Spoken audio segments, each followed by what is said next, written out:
প্রেমে ব্যর্থতায় বিষ খাইয়ে খুন, বিশ্বাসের সুযোগ নিয়ে বিষ খাইয়ে খুনের অভিযোগ।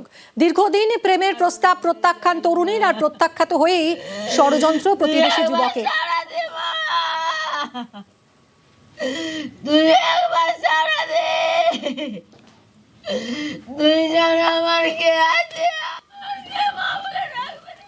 কথা বলবো অর্পণের সঙ্গে। অর্পণ, কি ঘটেছে, কি অভিযোগ, কিভাবে মৃত্যু হলো তরুণীর?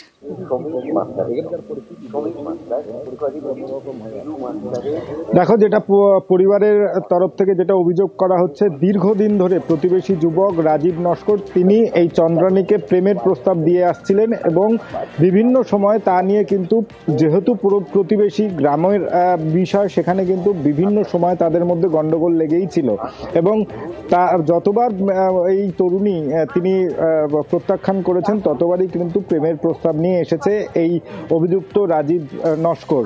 যেটা অভিযোগ করা হচ্ছে যে গত নভেম্বর মাসের 25 তারিখে সে কম্পিউটার ক্লাসে গিয়েছিল এবং সেখান থেকে ফেরার সময় যে প্রতিবেশী যুবক এই রাজীব বিশ্বাস তার রাস্তা আটকান এবং প্রেমের প্রস্তাবে সে রাজি হয়নি সেটাও তিনি মেনে নেন এবং তাকে একটি পানীয় খাবার অনুরোধ করেন যে একসঙ্গে আমরা জল তো খেতে পারি।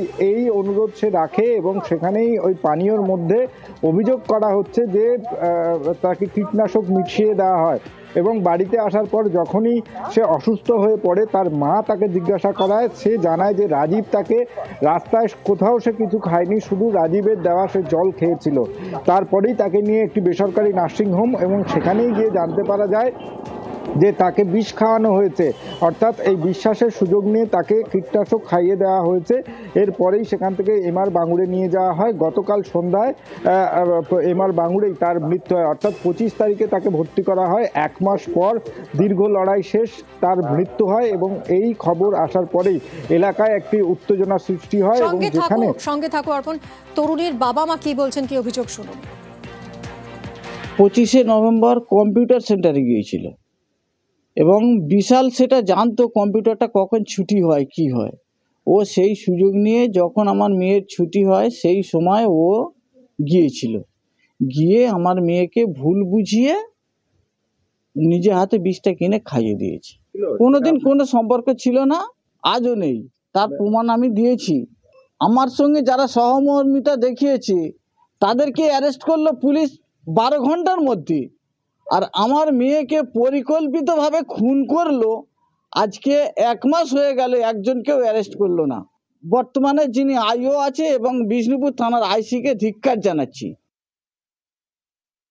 কম্পিউটারে যেতে কম্পিউটার থেকে আমার মেয়ে বাড়ি এসেছে, ঘুমিয়ে সঙ্গে সঙ্গে উঠে পড়েছে, খালি বমি হচ্ছে। ও বলছে মানে ও মা আমার তুমি এতে নিয়ে চলো, ডাক্তারখানা নিয়ে চলো, আমার খুব কষ্ট হচ্ছে। আমি তখন আমার মানিককে নিয়ে চলে গেছি। তখন ও বলেছে কি ছিল আমি জানিনি, সবুজ রঙের ওই আমার খাইয়েছিল। তখন ওনারা বলে ওটা বিশাল বিশাল কি নস্কর ও খাইয়েছে, বলে ওই আমার খাইয়ে দিয়েছে। এবার কি ধান সাপ নাকি ফুটে জানি না, ওর সঙ্গে করে খাইয়েছে। ওটা তো ও ওরা 2টো গ্লাসে ঢেলেছে, ঢেলে বলে তুই এইটা খা আমি এইটা খাই, বলে ও খায়নি। আমার মেয়েরা বললো তো ও খায় না, আমি জানি যে ও খাবে। আমার খাওয়ানোর পরে যখন গলা জ্বালা করতেছে তখন বললো কি রে কি দিলি রে তুই, বলে এটা অন্য ধরনের জুস, কিচ্ছু হবে না, ওই 2টো খেয়েছিস তো কিচ্ছু হবে না। আমার মেয়ের পিছনে অনেকদিন থেকে লেগে পড়েছিল এই সর্বনাশ করবে বলে।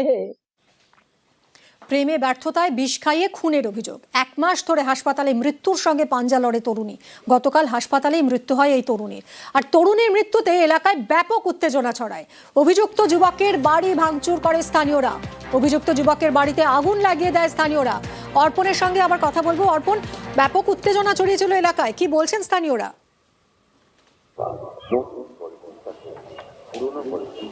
দেখো, রাজীব নস্কর তার প্রতিবেশী হওয়ায় এবং এই খবর যখনই গ্রামে আসে, গ্রামের উত্তেজিত মানুষজন এই রাজীব নস্করের বাড়িতে প্রথমে ভাঙচুর চালান উত্তেজিত জনতা, তারপরেই সেখানে অগ্নিসংযোগ করে দেওয়া হয় এবং এর পাশাপাশি তার যে আত্মীয়রা রয়েছেন যারা এই ঘটনায় প্রথম থেকেই যারা যোগ ছিলেন এবং তারা বিভিন্ন সময়ে এই ঘটনাকে তারা সমর্থন করেছিলেন, তারা কিন্তু তাদের বাড়িতেও ভাঙচুর চালিয়ে বেশ কয়েকটি গাড়িতেও অগ্নিসংযোগ করা হয়। ব্যাপক ক্ষোভের সৃষ্টি হয় এলাকায়। বিষ্ণুপুর থানার পুলিশ খবর পেয়ে, যেহেতু গ্রামাঞ্চল, সেখানে দমকলের গাড়ি ঢুকতে অসুবিধে, বিষ্ণুপুর থানার পুলিশ এবং এলাকার মানুষজনের সাহায্যেই সেই আগুন নিয়ন্ত্রণে আনতে প্রায় 4 ঘন্টার উপরে সময় লাগে। এরপরেই এই ঘটনার সঙ্গে যুক্ত থাকায় দুজনকে আটক করেছে পুলিশ এবং এই ঘটনা পরবর্তী সময়ে আর না বাড়ে সে কারণে কিন্তু পুলিশ মোতায়েন করা হয়। ধন্যবাদ অর্পণ।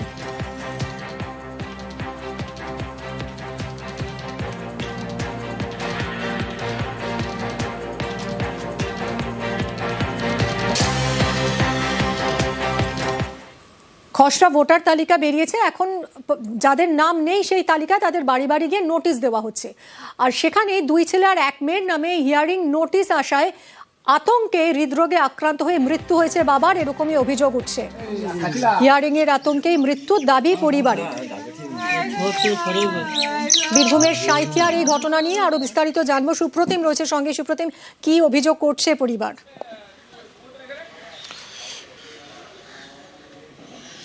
দেখো, যে ঘটনা ঘটেছে সেটা হচ্ছে বীরভূমের সাঁইথিয়ার দক্ষিণ সিজা গ্রামের ঘটনা এবং এই যে যিনি হৃদরোগে আক্রান্ত হয়ে মারা গেছেন তার নাম হচ্ছে মালেক শেখ, যিনি হচ্ছেন উত্তরপ্রদেশের বেনারসের ভোটার কার্ড রয়েছে তার।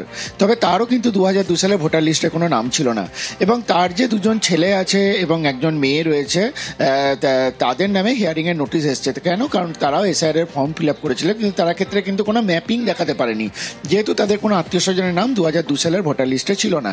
এবং সেই কারণে গতকাল তাদের বাড়িতে হিয়ারিং এর নোটিশ এসছে 2 ছেলে এবং 1 মেয়ের নামে এবং সেখানে গতকালই আবার ওই উত্তরপ্রদেশ থেকে তার বাবা বীরভূমের বাড়িতে এসছেন এবং সেই নোটিশ দেখে কিন্তু তার মধ্যে একটা আতঙ্ক হয়েছিল বলে পরিবারের দাবি। কারণ তার 2 ছেলে মেয়ের কি হবে এই আতঙ্কে তিনি হৃদরোগ হয়ে মারা গেছেন, এমনটা হচ্ছে দাবি পরিবারের। আর এই নিয়ে কিন্তু তৃণমূল কংগ্রেস যেটা রয়েছে বীরভূমের সাঁইথিয়ার, তারাও কিন্তু এই নিয়ে রাজনৈতিক লড়াই নেমেছে এবং তারা বলেছে যে এই হিয়ারিং এর যে নোটিশ সেই আতঙ্কেই কিন্তু বৃদ্ধ বাবার মৃত্যু হয়েছে। ধন্যবাদ সুপ্রতিম। আমার বাপ কোনো ডকুমেন্টস পাই নাই বলে এসআইআর এর কাগজ এসেছে, সেইটা শুনে আমার আব্বা হার্টফেল করে দিয়েছে গো। আমরা পাই নাই 2002 সালের নাম গো। আমার আব্বার ওইটুই তো চিন্তা হয়ে গেল, মাথায় ঢুকে গেল গো।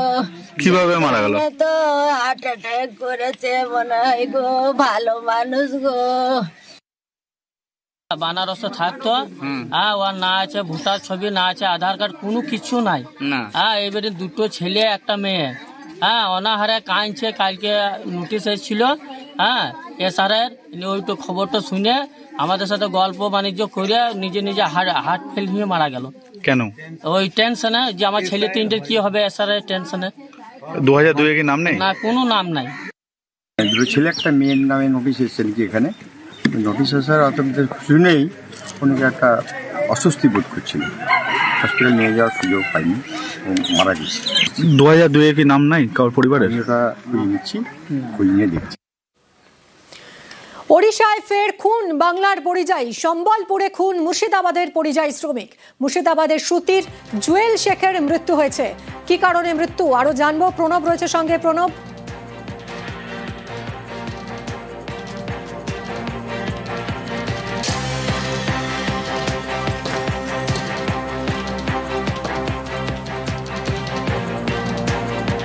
কিভাবে মৃত্যু হলো জানবো। প্রণব রয়েছে সঙ্গে। প্রণব, এই শ্রমিকের পরিবার কি অভিযোগ করছেন, কি বলছেন, কিভাবে মৃত্যু হলো তার?